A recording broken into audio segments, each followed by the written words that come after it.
to score on business. So, Angie, especially for accountants and attorneys, but really for anybody, being able to become a trusted advisor rather than a vendor or provider is a really big deal.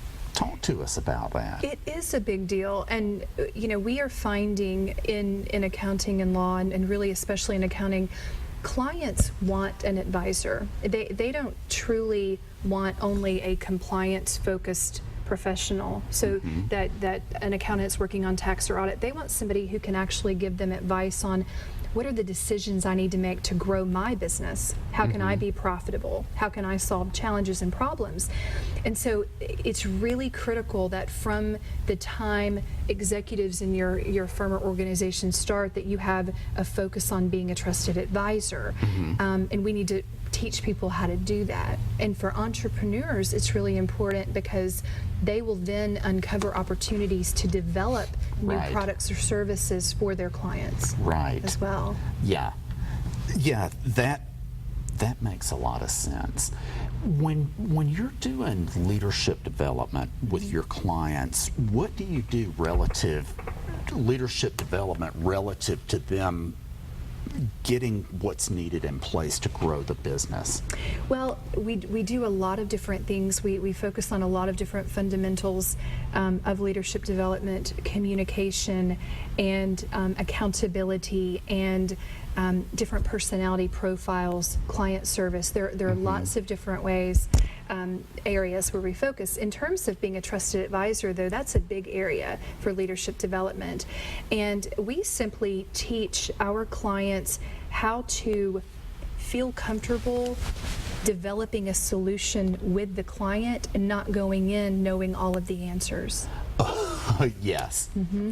Going in and asking questions. That I have to laugh because that's such a big deal. It's a big deal, and professionals are taught to know the answers. They need to know right or wrong in the answers, and sometimes it's a little bit uncomfortable for them to go in and say, tell me your problems, and not know what the answer is when they're hearing them, but develop it with them, and that makes them a trusted advisor. Oh, yeah. Yeah, and until you talk with folks and ask questions, you can't really know what's going on. Yeah, you can anticipate, but you can't really know, and that goes back to client service too. If we're working together and we truly understand each other's challenges and we can co-develop a solution, then we have loyalty for a long time, because I view you as a partner and you view me as a partner, and so more business people need to look at it like that. Oh yeah. Looking for the long-term relationships is just critical.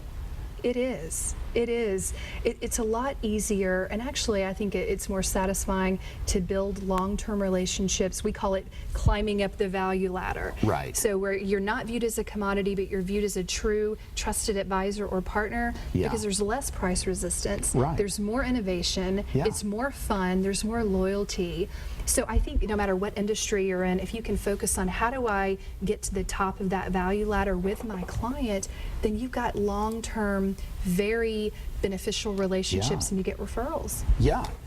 Well, tell us about a client you've worked with, and maybe a minute and a half, and kind of what you helped them achieve. Sure. I'll use an example of a firm that we've worked with where we went in, and I think they had about 20 partners, and we introduced the concept of the Bear Hug Action Plan. And what that is basically an intentional effort to go out, meet with your top clients, figure out what's going on. How's business? What are your goals?